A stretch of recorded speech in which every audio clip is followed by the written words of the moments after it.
बिस्मिल्लाहिर्रहमानिर्रहीम। अस्सलाम वालेकुम प्यारे दोस्तों, मेरा नाम मोहम्मद वकार एडवोकेट है। तो आइए आज मैं आपको बताता हूँ कि ऑनलाइन फ्रॉड हो जाए तो क्या करें। अगर किसी ने आपके बैंक अकाउंट, इजी पैसा, जैज़ कैश या ऑनलाइन शॉपिंग के ज़रिए आपसे फ्रॉड कर लिया हो तो घबराए नहीं।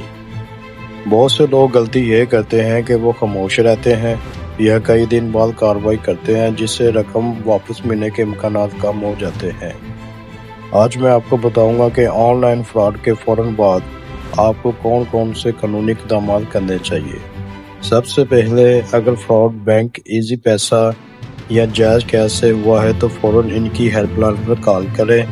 अपना अकाउंट या कार्ड आर्जी 2 ब्लॉक करवाएं ताकि मज़ीद रकम ना निकल सके। याद रखें, हर मिनट कीमती है।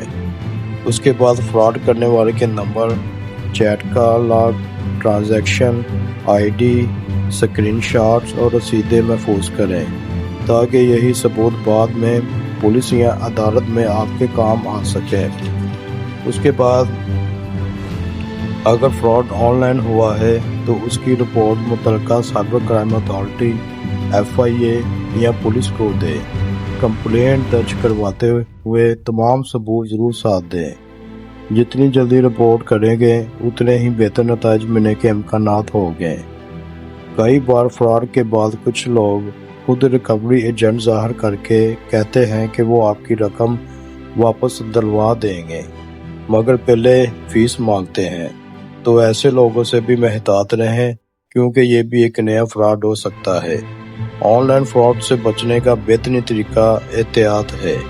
कभी भी अपना पिन, OTP, पासवर्ड या बैंक की खुफिया मालूमात किसी के साथ शेयर ना करें। और अगर आपके साथ फ्रॉड हो जाए तो फ़ौरन कार्रवाई करें, सबूत महफूज करें और मुतलका अदारों को इत्तला दें। तो प्यारे दोस्तों, ऐसी मज़ीद मालूमात के लिए मेरे चैनल सेक्शन समझो को सब्सक्राइब करें। इस वीडियो को ज़्यादा से ज़्यादा अपने दोस्तों के साथ शेयर करें ताकि ज़्यादा से ज़्यादा लोग ऑनलाइन फ्रॉड से बच सकें। अल्लाह हाफिज़।